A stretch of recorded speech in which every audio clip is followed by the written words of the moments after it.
here once again. So I'm not sure if you guys heard what Josh Donaldson was saying, but he was saying out loud, it's not sticky anymore, in reference to Lucas Giolito not being allowed to use sticky substances anymore. And of course, every other pitcher in baseball was cheating, but Lucas, his RPM has absolutely tanked. So Donaldson, he was making a joke at Lucas, and I just want to say right now, after watching Lucas after the game, once he heard of Josh Donaldson's comments, he was not happy, and you're going to want to stick around to take a look at it. But either way, what's going on, everyone? It's Fuzzy. Welcome back to yet another MLB recap. We do this every single day, so if you're brand new to the channel, don't be afraid to hit that subscribe button. And also, if you're going to any baseball games anytime soon, use code Fuzzy on SeatGeek to save yourself 20 bucks off your entire order. Now, we are going to talk about Shohei Ohtani and the fact that he might be the best baseball player in the history of mankind, or at least his first half might be the greatest that we've ever seen for a single half. You have Josh Donaldson versus Lucas Giolito. That was pretty exciting. And then Hector Santiago. If that name sounds familiar, it's because we talked about him a few days ago. He was the first pitcher ejected under the new sticky rules because he had a substance on his glove, and it turns out he's going to be suspended for 10 games, but he's going to appeal. Also, guys, I just want to mention that later today I will be coming out with a second upload of my final All-Star ballot voting, so if you want to see that, if you're interested, let's try and get this video to something crazy like 12 likes. But before we talk about Shohei Ohtani and the Josh Donaldson versus Lucas Giolito feud, I do want to bring up the fact that Hector Santiago, he has been suspended for 10 games, and the Mariners will not be allowed to fill that roster spot. So these are the brand new rules. He is going to appeal it because he is adamant about saying that he did not use a foreign substance. He said that he was only using rosin, and unfortunately, as the rule states, you can't use rosin on your glove. I mean, if you have it on your hand, you should be fine, but you can't put it on your forearm, and you can't have it on your glove. So because it was on his glove, he was ejected. So let me know what you guys think of that. This is a very gray area. I don't really know how this goes about. Like, how do you appeal this? Are you going to get the glove back and go inspect it elsewhere?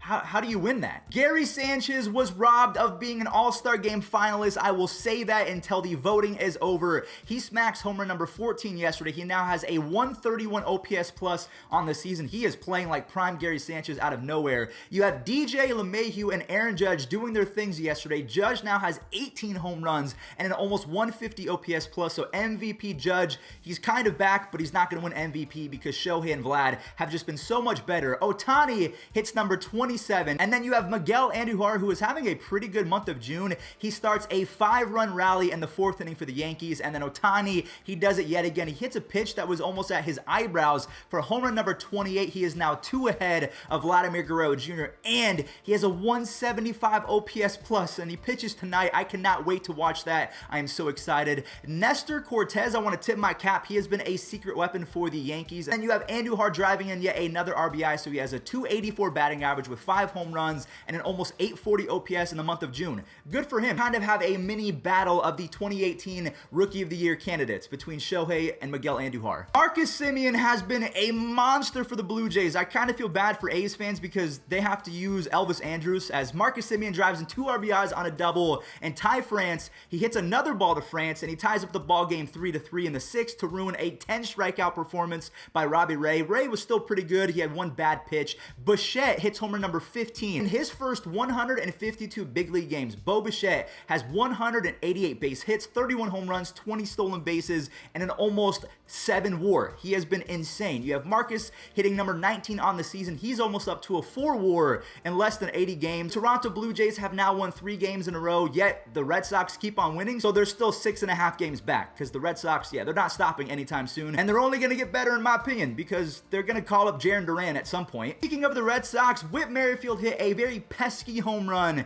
right past pesky pole yesterday. They go back and forth all the way until the 5th inning as both starting pitchers gave up 6 earned runs. Now, luckily for the Red Sox, they had a guy, I think he's all right, JD Martinez. He drives in the final 2 runs of the game. He has 4 RBIs total yesterday, so he now has 51 runs batted in on the season. And then Matt Barnes comes in. He was electric. He strikes out the side for his 18th save as the Boston Red Sox, again, they stay in first place after a 7-6 victory. So I'm going to spoil a little bit of my second upload. I will be voting for Cedric Mullins, and you guys should as well. There's 72 hours left in voting phase 2. Please, for the love of all that is good, vote for Cedric Mullins. So he goes yard, and Jose Urquidy has to leave the game for the Astros with injury. I kind of feel bad for him because he was having a pretty good year. Austin Hayes, he drives in 2 RBIs, and then Toro for the Astros, he drove in every single run for Houston yesterday, but it wasn't enough. As Cedric Mullins, I mean, he goes off yet again. He has a 323 batting average with 14 home runs, 14 stolen bases, and almost 160 OPS plus. He has been insane. The Orioles go off for 9 runs in the final 2 innings.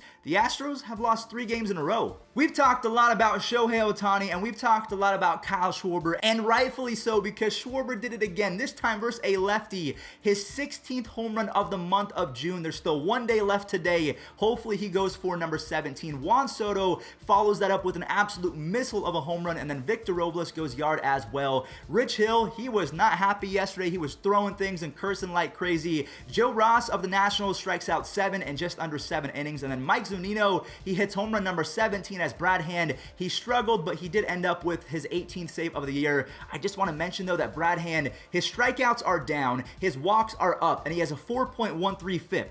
That's really bad news. Speaking of hitting home runs, Joey Gallo has done a lot of that lately, as well as Matt Chapman, as the Rangers were facing off against the A's yesterday. Chapman now has 6 home runs and 21 RBIs in the month of June, and he's on a 16-game hitting streak. Joey Gallo goes yard, and then he does it again to give the Rangers a 3-2 lead. Gallo has 5 home runs in his last 3 games, and my friend has 18 home runs and an almost 140 OPS plus to begin 2021 after not being very good the first month of the season, so good for him. And then also Nick Solak, he hits a huge 2-run home run. That was big time because the A's, they try to come back. They hit 2 solo shots in the final inning, but yeah, the Rangers do just enough to get the W. All right, let's go ahead and talk about the White Sox versus the Twins. You have Josh Donaldson hitting a home run, and like we heard in the intro, as he crossed home plate, he was saying, "It's not sticky, it's not sticky," and he's kind of on the money with this because Lucas Giolito's RPM has tanked on his fastball. But regardless, even though Josh is right,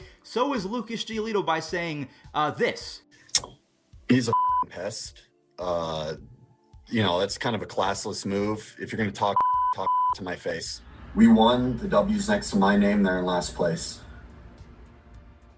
So there you have it. Donaldson is right by saying Lucas can't use the sticky stuff, and then Lucas comes back and says that they won the game and the Twins are in last. So they're both right. Gavin Sheets was fantastic in his MLB debut yesterday, driving in 2 RBIs, and then Tim Anderson makes it 7 runs. Now, the Minnesota Twins almost do it. They almost complete the comeback, but to no avail as the White Sox win 7-6. Now, I want you guys to let me know in the comment section down below, what do you make of this little feud between Donaldson and Lucas Giolito? Because we've seen the graph. We know that his RPM on the fastball has tanked, and also he had 1 strikeout, 1 in 6 innings yesterday. So it's not like Josh is saying that Lucas is bad. It's just the fastball's a little bit easier to hit. So let me know who won. All right, let's talk about the jam-packed NL West division. We have the Giants facing off against the Dodgers, and Chris Taylor, ooh, a big-time 2 RBI double against one of the best pitchers in baseball the last 2 seasons, Kevin Gausman. And then Cody Bellinger, I call him Magellan because he is known for traveling and covering half of the world and discovering half of it because he has so much range in center field.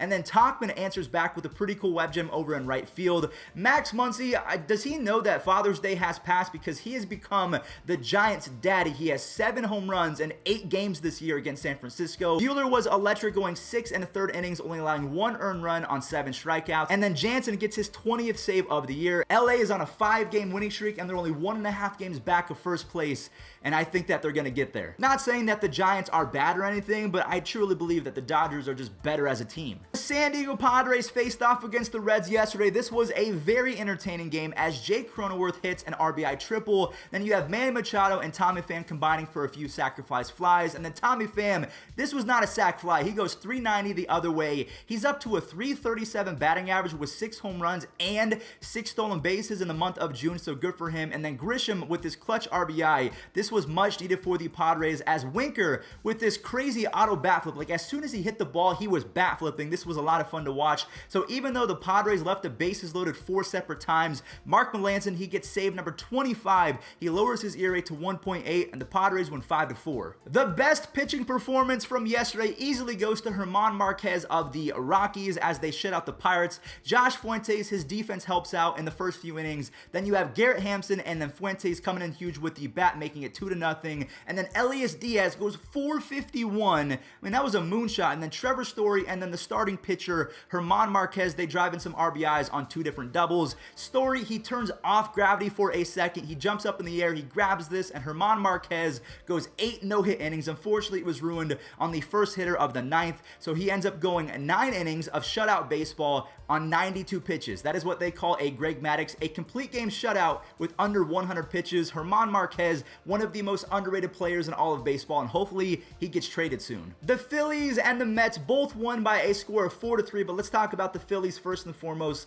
Andrew McCutchen drives in an RBI on the single, and then Rhys Hoskins leaves the yard as Vince Velasquez was sensational. 7 innings, 2 hits, no earned runs, no walks with 7 strikeouts, and Odubel Herrera, he comes in clutch with an RBI double and then scores on a wild pitch. Now the final inning was a little bit crazy because Jose Alvarado had rosin on his forearm, so he had to clean it off, and then he gave up a 2-run home run to Adam Duvall. Now he closes it just narrowly as the Phillies win 4-3. The Mets win 4-3 over the Braves as Dominic Smith makes a nice play over in left field, and Ozzie Albies, man, he is having an amazing season. A 3-run home run gives him 13 home runs on the season and almost 50 RBIs as a second baseman. James McCann, he shuts up the haters. A lot of Mets fans do not like James McCann. He hits a 3-run home run, and that ruins Charlie Morton's fantastic start. And then Francisco Lindor with the go-ahead RBI gives Edwin Diaz a chance to get his 17th save of the season, and he completes it. So the Mets win 4-3. And then last but not least, the final 2 games from yesterday, the Brewers versus the Cubs. We have Yelly driving in his 18th RBI of the month of June.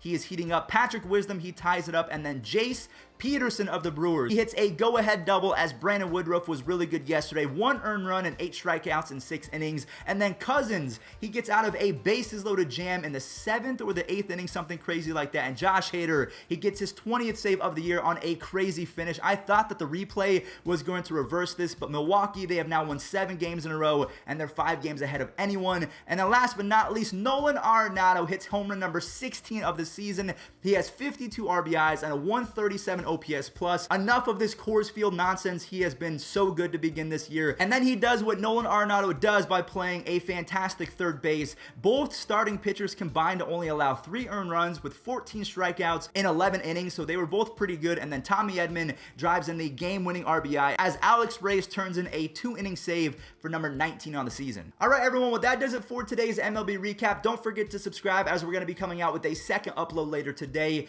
Don't forget to use code Fuzzy on SeatGeek to save yourself $20 off your entire order if you're going to any baseball games, and enjoy this day in MLB history.